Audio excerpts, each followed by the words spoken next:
Be'ez Hashem Yisborach, we begin Hilchas Mezuzah in the middle of these halachas of Stam, of Sefer, Torah, Tefillin, Mezuzahs, in the Sefer Hava, the Book of Love, where we continue Perek HaMish in the 5th chapter in these halachas in the Sefer Hava, which in this parak we discussed the halachas of Mezuzah. The Rambam gets halacha alpha regarding the writing of the Mezuzah. Keitzad is a Mezuzah. How do you write the Mezuzah? So Keitzad Shtei parashas, you write 2 parashas, which is Shema, Vayim Shemoya, which with the Tefillin there's 4 parashas, and the Mezuzah is 2 parashas, Shema, Vayim Shemoya, al daf echad on 1 column, B'yiriyah achas on 1 piece of parchment. You leave some open space on the bottom and on the top, like that of a half a fingernail. Now, if it was written on 2 or 3 columns, that is valid. As long as you don't make it, let's say, like a tail, which is wide on the top and narrow on the bottom, which is you write on the upper line 4 words, and the second line 3 words, and the third one 2 words, so it's going down like a tail. That shouldn't be done eagle, or shouldn't be like a circle, which is that it's that you're going to write it in the form of a circle, like a kubo, or like a tent, which is wide on the bottom and narrow on the top. So you're writing 1 word on the top, 2 in the second line, 3 on the third one, and so on. And if you did it like one of these that we just described, psula, it's invalid. If you write it not in the order that it's written in the Torah, which is Shema and then Vayim Shemaya, you do the second parasha before the first parasha, psula, that's invalid. If you write on 2 pieces of parchment, even if you stitch it together, psula, that's invalid. If you have a Torah scroll that got worn out or tefillin that got worn out, you cannot now use it and take out that part to use it for the mezuzah, because you cannot downgrade it from a severe sanctity to a lesser one. You can't even use the margins of a Sefer Torah. In case of mezuzah, you cannot write a mezuzah on it. You cannot downgrade a more severe sanctity to the lower sanctity. It's a mitzvah to make the space between when you're writing the first parasha of Shema to then the second parasha of Vayim Shemaya, to make it a parasha setuma, a closed parasha, meaning that you finish the first parasha at the end of the line, and then you leave by the beginning of the second line a space, the amount of 9 letters, and that's where you start the second parasha in the middle of the line. That's called that it's closed.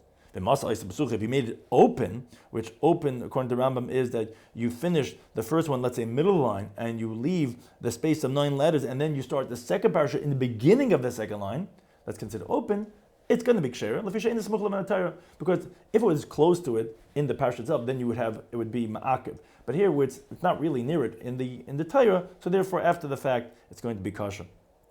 One has to be careful regarding the crowns on the letters that are on the mezuzah. And these are the crowns that one makes in the mezuzah. Halacha Gimel. Parsha Rishayim, the first parsha, there's 7 letters. That I'll call Eis Mehen, every one of those letters, you have Shleisha Zayin, 3, like a Zayin, which is a crown. They are the Shin, Ayin, Shal Shema.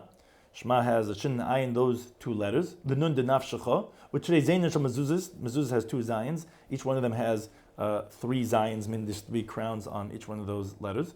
Utrei tests and shal teitafis, the 2 tests of teitafis, that's in the first parsha. Parsha shniya, Vayim Shemaya, yesh b'sheishes, there's 6 letters that have crowns. Akol Eisman, every one of those letters, Shleish Zayin, have 3 crowns. Ve'elein, they are Gimel shal digonecha, utrei Zayin shal mezuzahs, the 2 Zayins of mezuzahs, utrei tests and shal teitafis, b'tzadeh shal ha'aretz, and the tzadeh of the word ha'aretz. If they didn't make the crowns, or they added on, or they diminished, that does not invalidate the mezuzah. Now, if it was written without carving out lines to write on, or they were not precise regarding words that have to be complete words, meaning with a vav and a yud, and chasur, those are not supposed to have, or you add on inside the mezuzah scroll even 1 letter, that's going to invalidate it. Now, many pashas, a widespread custom, that you write on the mezuzah on the outside, opposite the space where you have between the 2 different parashas, they write the name of Hashem, which is Shal, and then Dai, which is Shakai.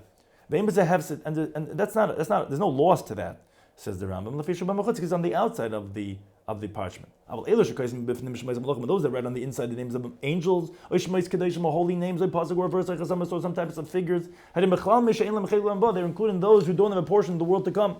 Why? These fools, it's not enough for them that they nullify the mitzvah, because you're adding on more inside, which is invalid. Rather, they make mitzvah gedela, this great mitzvah of mezuzah, sheyichud Hashem, shakadosh baruch Hu, which is the unification of God's holy and blessed name, va'avasa, b'avadasa, regarding loving Him and serving Him, kilu hukameya shalom noisas, as if it's an amulet for their own personal pleasures, kamei shalom liv masacha, like they're entertaining with their foolish understandings, as if this is something that helps them in the vanities of the world. Now, mitzvah lichtev al ha'aretz, mitzvah to write the words al ha'aretz b'shita achrayna on the last line, bein bereish, whether in the beginning of the line, bein b'sefer shita, whether at the end of the line. But benagu kol ha'seifrim, now the custom has been already that all the scribes lichtev oisa b'shtayim eser shitas, they write the mezuzah in 22 lines. Al ha'aretz bereish shita achrayna, and the word al ha'aretz is the beginning of the last line. Now, these 22 lines, these are the words that are in the beginning of every one of these 22 lines in the order. Ishma, Hashem, Hadvarim, Levanecha, B'shachbacha, Bein, V'haya, Mitzava, B'chol, Yere, Esav, Pen, B'shtach Bisim, Hashemayim, B'vatim, B'samtim, Esim, B'derech, B'shurecha, Asher. And the last line, the 22nd one, is, like we said, is Ala Aretz. Those are the beginnings of the lines. Lachavav, regarding affixing the mezuzah. Kesher Kaifan Leisa, when you fold the mezuzah, you roll it from the end of the line to the beginning, but until you find when the one's going to open up to read it, you can he's going to be able to read it from the beginning to the end. After you roll it, you place it into a reed of you put it into a tube of a reed, or of a wood, or anything, any container, and you connect it to the doorpost of the entryway with a nail, or you dig into the doorpost of the entryway, and you put the mezuzah inside of it. Now, before you affix it to the doorpost of the entryway, you first make a blessing. Blessed you Hashem, our God, the King of the world, that sanctified us in His commandments, and He commanded us to affix the mezuzah. Now, you don't make the blessing at the time of the writing of the mezuzah, because the mitzvah is the affixing.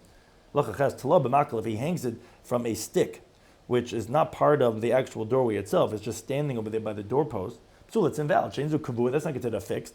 Let's say he puts it behind the door, on the beam that's behind the door, he hasn't done anything. It has to be on the doorpost. Now, if he dug into the doorpost of the entryway, and he put in the mezuzah like a bolt, meaning that's like the bolt of the beams in the rings, which that's horizontal and not vertical. Well, that's invalid.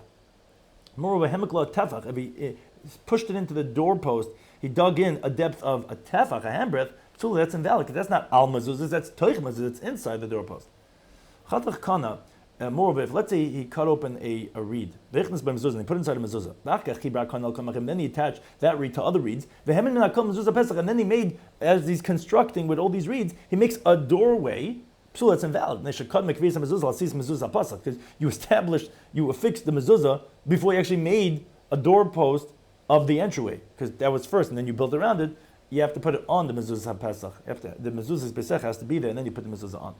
Halacha test regarding inspecting the mezuzah. Mezuzah's hayachan nevdeket pamayim b'shabua. The mezuzah of an individual is checked twice every 7 years. Mezuzah Rambam, the mezuzah of the public, for example, by the courtyards and of the cities, pamayim b'yabel twice every 50 years, because when it's too difficult, when it's a communal thing, if you do too much, everyone's going to say, let someone else do it. And the reason why you have to check is maybe one of the letters got torn or got erased, unlike Tefillin, because it's attached to the walls, murkeva, so it could decay, unlike that of Tefillin. Halacha regarding the obligation of mezuzah. Everyone's obligated mezuzah, even women and slaves. We also train minors that they should make mezuzah for their houses. If someone rents a house out of Eretz Yisrael, or if someone is living in a motel in Eretz Yisrael, he's exempt from mezuzah for 30 days, because the obligation of mezuzah is that of a dwelling. Less than 30 days is not considered as a permanent dwelling, and therefore would not be obligated in mezuzah. Because of Yishuv Eretz Yisrael, if someone's renting a house in Eretz Yisrael, he's obligated mezuzah right away. Someone's leasing out his apartment to someone else. It's the responsibility of the renter to bring a mezuzah and to fix it. Even if the renter would pay the wages for it to be affixed, he cannot obligate the owner of the property. Because the mezuzah obligation of the one who's living in there, it's not the obligation of the house itself. When he leaves, he should not take it with his hands and go out, because all the harmful spirits come and when there's no mezuzah, destroy the house, and it's dangerous. But if the house is of a gentle, and he should take it when he leaves, because the gentle might treat it in a disgraceful type of way.